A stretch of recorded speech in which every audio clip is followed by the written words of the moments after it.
ನಮಸ್ತೆ ಬಂಧುಗಳೇ, ನಾನಿವತ್ತು ಸಹಾಯಕ ಕೃಷಿ ನಿರ್ದೇಶಕರು ಸೊರಬ ತಾಲೂಕು ಇವರ ಕಚೇರಿಯ ಮುಂದೆ ಇದ್ದೇನೆ. ಇಲ್ಲಿ ಬಂದಂತ ಕಾರಣ ಏನಂತಂದ್ರೆ, ನಾನು ಇತ್ತೀಚೆಗೆ ಹೋದ ತಿಂಗಳಿನಲ್ಲಿ ಎಣ್ಣೆಕೊಪ್ಪ ಪ್ರಾಥಮಿಕ ಕೃಷಿ ಪತ್ತಿನ ಸಹಕಾರ ಸಂಘದಲ್ಲಿ 15 ಸಂಯುಕ್ತ ಗೊಬ್ಬರವನ್ನ ಕೊಂಡಿದ್ದೆ. ಗೊಬ್ಬರ ಕೊಂಡಂತ ಸಂದರ್ಭದಲ್ಲಿ ಅವರು ಇದರಲ್ಲಿ ನಿಗದಿತವಾಗಿ 1500-650 ರೂಪಾಯಿ ಇದೆ MRP. ಈ MRP ಗಿಂತ ಹೆಚ್ಚಿಗೆ ಅಂತಂದ್ರೆ 200 ರೂಪಾಯಿಯನ್ನೇ ಹೆಚ್ಚಿಗೆ ಪಡ್ಕೊಂಡಿದ್ರು ಪ್ರತಿ ಚೀಲಕ್ಕೆ. ನಾನು ಸುಮಾರು 6 ಚೀಲ 15 ಕೊಂಡಿದ್ದೆ. ಈ ಸಂದರ್ಭದಲ್ಲಿ ಸುಮಾರು 1200 ರೂಪಾಯಿ ದರವನ್ನ ಹೆಚ್ಚಿಗೆ ಪಡೆದುಕೊಂಡಿದ್ರು. ನಾನು ನಂತರ ದಿನಗಳಲ್ಲಿ ಅವತ್ತೇ ರಶೀದಿ ಕೇಳಿದೆ, ಫಾರ್ಮ್ ಎಂ ನಡಿ ನಮೂನೆಯಲ್ಲಿ ರಶೀದಿ ಕೊಡಿ ಅಂತ ಹೇಳಿ. ಅವತ್ತು ಅವರು ರಶೀದಿಯನ್ನು ಕೊಟ್ಟಿರಲಿಲ್ಲ. ನಂತರ ಹಲವು ದಿನಗಳ ನಂತರ ನಾನು ಸಹಾಯಕ ಕೃಷಿ ನಿರ್ದೇಶಕರು ಸೊರಬ ಇವರಿಗೆ ಒಂದು ದೂರನ್ನು ಕೊಟ್ಟೆ. ಮತ್ತೊಂದು ಪ್ರತಿಯನ್ನ ಜಿಲ್ಲಾ ನಿರ್ದೇಶಕರು ಕೃಷಿ ಇಲಾಖೆ ಶಿವಮೊಗ್ಗ ಜಿಲ್ಲೆ ಇವ್ರಿಗೂ ಕೂಡ ಒಂದು ದೂರನ್ನ ಕೊಟ್ಟಿರ್ತೇನೆ. ದೂರನ್ನ ಕೊಟ್ಟಂತ ಸಂದರ್ಭದಲ್ಲಿ ಮಾರನೆಯ ದಿವಸವೇ ನನಗೆ ಅವರು 1200 ರೂಪಾಯಿಯನ್ನ ವಾಪಸ್ಸು ಮರುಪಾವತಿ ಮಾಡಿರ್ತಾರೆ. ಯಾರು? ಎಣ್ಣೆಕೊಪ್ಪ ಪ್ರಾಥಮಿಕ ಕೃಷಿ ಪತ್ತಿನ ಸಹಕಾರ ಸಂಘದವರು. ಈಗ ಅವ್ರು ನನಗೇನೋ ಪಾವತಿ ಮಾಡಿದ್ರು, ಆದ್ರೆ ಪ್ರತಿ ರೈತರಿಗೂ ಹಾಗೆ ಪಾವತಿಯನ್ನು ಮಾಡ್ಬೇಕಲ್ವಾ? ಹಾಗಾಗಿ ಇಲ್ಲಿ ಗೊಬ್ಬರದ ಅಂಗಡಿಗಳಲ್ಲಿ ಏನೆಲ್ಲ ಮೋಸ ನಡೀತದೆ, ಹೇಗೆ ನಡೀತದೆ, ಮತ್ತೆ ಅದನ್ನು ಹತ್ತಿಕ್ಕೆ ನೀವು ನ್ಯಾಯ ಪಡ್ಕೊಳ್ಳೋದು ಹೇಗೆ ಅಂತ ಸರಳವಾಗಿ ಹೇಳ್ಕೊಡ್ತೇನೆ. ಮೊದಲನೇದಾಗಿ, ಯಾವುದೇ ನೀವು ಗೊಬ್ಬರದ ಅಂಗಡಿಗೆ ಹೋದ್ರೆ, ಸಹಕಾರ ಸಂಘ ಅಥವಾ ಅಂಗಡಿಗೆ ಹೋದ್ರೆ, ಅಲ್ಲಿ ನಿಮಗೆ ಗೊಬ್ಬರವನ್ನು ಕೊಂಡಂತ ಸಂದರ್ಭದಲ್ಲಿ ನಮೂನೆ ಎಂ ನಲ್ಲಿ ನಿಮಗೆ ರಶೀದಿಯನ್ನ ಕೊಡಬೇಕಾಗ್ತದೆ. ನಮೂನೆ ಎಂ ಅಂತಂದ್ರೆ, ಆ ನಮೂನೆ ಎಂ ನಲ್ಲಿ ಲೈಸೆನ್ಸ್ ವಿವರಗಳು, ಯಾವ ರೈತರು ಕೊಳ್ತಾರೆ ಅವರ ವಿವರಗಳು, ಮತ್ತೆ ರೈತರು ಎಷ್ಟು ಗೊಬ್ಬರ ಕೊಳ್ತಾರೆ ಅದಕ್ಕೆ ಬೆಲೆ, ಮತ್ತೆ ರೈತರೇ ಸಹಿ ಹಾಕಿರುವಂತ ನಮೂನೆ, ಅದು ಒಂದು ಬಿಲ್ ಬುಕ್ ಅಂತ. ಇದರಲ್ಲಿ ನೀವು ಕಡ್ಡಾಯವಾಗಿ ಅವರು, ಈಗ ನಮ್ಮ ಸೊರಬ ತಾಲೂಕಿನಲ್ಲಿ ಯಾವ ಅಂಗಡಿಗಳು ರಶೀದಿಯನ್ನಂತೂ ಯಾವ ಕಾರಣಕ್ಕೂ ಕೊಡ್ತಾ ಇಲ್ಲ, ಮೊದಲನೇದಾಗಿ. ಎರಡನೇದಾಗಿ, ಅವರು ಉಲ್ಲಂಘನೆ ಮಾಡುವಂಥದ್ದು MRP ದರ.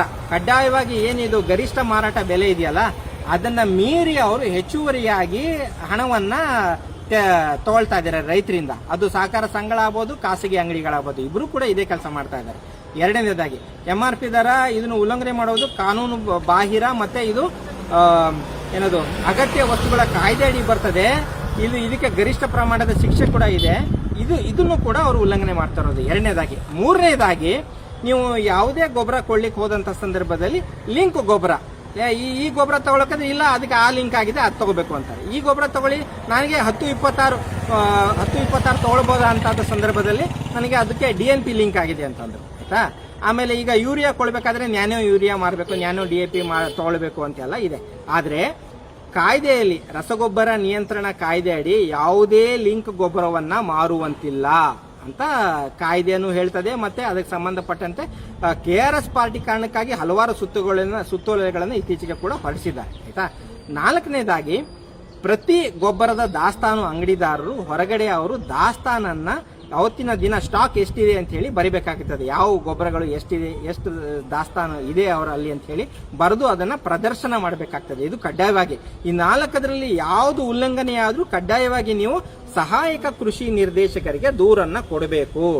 ಒಂದು ವೇಳೆ ಒಂದು 15 ದಿವಸದಲ್ಲಿ ಯಾವುದೇ ಕ್ರಮ ಆಗ್ಲಿಲ್ಲ ಅಂತ ಪಕ್ಷದಲ್ಲಿ, ಆ ಸಂದರ್ಭದಲ್ಲಿ ನೀವು ಸಹಾಯಕ ನಿರ್ದೇಶಕ ಕೃಷಿ ನಿರ್ದೇಶಕರು ಸೊರಬ ತಾಲೂಕು ಮತ್ತೆ ಜಂಟಿ ನಿರ್ದೇಶಕರು ಜಿಲ್ಲೆ ಶಿವಮೊಗ್ಗ ಜಿಲ್ಲೆ ಇವರ ವಿರುದ್ಧ ಕರ್ನಾಟಕ ಲೋಕಾಯುಕ್ತದಲ್ಲಿ ಪ್ರಕರಣವನ್ನ ದಾಖಲಿಸಬೇಕು ಕಡ್ಡಾಯವಾಗಿ. ಅಂತಂದ್ರೆ ದಾಖಲಿಸಿದ್ರೆ ನಿಮ್ಗೆ ನ್ಯಾಯ ಪಡ್ಕೊಳ್ಳೋಕೆ ಸುಲಭ ಆಗ್ತದೆ. ಈಗ ಗೊತ್ತಿರೋದಿಲ್ಲ, ಇವತ್ತೊಬ್ರು ಕುಮಾರ್ ಅಂತಿದ್ದಾರೆ, ಮತ್ತೊಬ್ರು ನಾಳೆ ಬರ್ತಾರೆ, ಅವರೇ ಶಾಮೀಲಾಗಿರ್ಬೋದು, ಅಥವಾ ಅವ್ರಿಗೂ ಇಷ್ಟು ಕಮಿಷನ್ ಅಂತ ಹೋಗ್ತಾ ಇರ್ಬೋದು. ಇದೆಲ್ಲ ನಡೀತಾ ಇರ್ತದೆ. ಇದನ್ನೆಲ್ಲ ನೀವು ಹತ್ತಿಕ್ಕಬೇಕು, ನೀವು ಸುಲಭವಾಗಿ ನ್ಯಾಯ ಸಿಗಬೇಕು. ಈಗ ನೀವು ಅಂಗಡಿಗೆ ಹೋದಂತ ಸಂದರ್ಭದಲ್ಲಿ ಅಲ್ಲಿ ವಾದ ಮಾಡಿ ಮತ್ತೊಂದು ಮಾತಾಡಿ ಏನು ಪ್ರಯೋಜನ ಇರೋದಿಲ್ಲ. ಹಾಗಾಗಿ ಪ್ರತಿ ರೈತರು, ನಮ್ಮ ತಾಲೂಕಿನ ರೈತರು ಯಾರು ಕೂಡ MRP ಗಿಂತ ಹೆಚ್ಚಿನ ದರವನ್ನ ಕೊಟ್ಟು ಗೊಬ್ಬರವನ್ನ ಖರೀದಿಸಬಾರದು. ಯಾವುದೇ ಕಾರಣಕ್ಕೂ ಸಹಾಯಕ ಕೃಷಿ ನಿರ್ದೇಶಕರಿಗೆ ಒಂದು ದೂರನ್ನ ಕೊಡಿ. ನಂತರ ಇವರು ಕ್ರಮ ತಗೊಳ್ಳಿಲ್ಲ ಅಂತಂದ್ರೆ ಲೋಕಾಯುಕ್ತರಿಗೆ ದೂರನ್ನ ಕೊಡಿ. ಒಂದು ವೇಳೆ ನಿಮ್ಗೆ ಇದು ಸಹ್ಯವಲ್ಲ ಅಂತ ಅನ್ಸಿದ್ರೆ ಜಿಲ್ಲಾ ಗ್ರಾಹಕರ ವೇದಿಕೆಯಲ್ಲೂ ಕೂಡ ನೀವು ಪ್ರಕರಣವನ್ನ ದಾಖಲಿಸಬಹುದು. ಅಲ್ಲಿ ಖಂಡಿತವಾಗಿ ಪರಿಹಾರವನ್ನು ಹಲವಾರು ನೀವು ಓಡಾಡಿದ ಖರ್ಚು ಎಲ್ಲವನ್ನು ಪರಿಹಾರ ರೂಪದಲ್ಲಿ ನೀವು ಪಡ್ಕೊಳ್ಬಹುದು. ಅದಕ್ಕೂ ಕೂಡ ನಿಮಗೆ ಅರ್ಹತೆ ಇದೆ ಈ ಪ್ರಕರಣ, ಗೊಬ್ಬರದ ಪ್ರಕರಣ ಸಂದರ್ಭಪಟ್ಟಂತೆ. ಮತ್ತೆ ಇದು ನಾನಾಗ್ಲೇ ಹೇಳಿದಾಗೆ ಅಗತ್ಯ ವಸ್ತುಗಳ ಕಾಯ್ದೆ ಅಡಿ ಬರ್ತದೆ ಅಂತ ಹೇಳಿದೆ. ಅಗತ್ಯ ವಸ್ತುಗಳ ಕಾಯ್ದೆ ಅಂತಂದ್ರೆ ಅದನ್ನ ಉಲ್ಲಂಘನೆ ಮಾಡಿದ್ರೆ ಗರಿಷ್ಠ 7 ವರ್ಷಗಳ ಶಿಕ್ಷೆ ಪ್ರಮಾಣ ಕೂಡ ಇದೆ. ಆಯ್ತಾ. ಹಾಗಾಗಿ ಯಾವುದೇ ರೈತರು ಗಲಿಬಿಲಿಗೊಳ್ಳುವಂತ ಅವಶ್ಯಕತೆ ಇಲ್ಲ.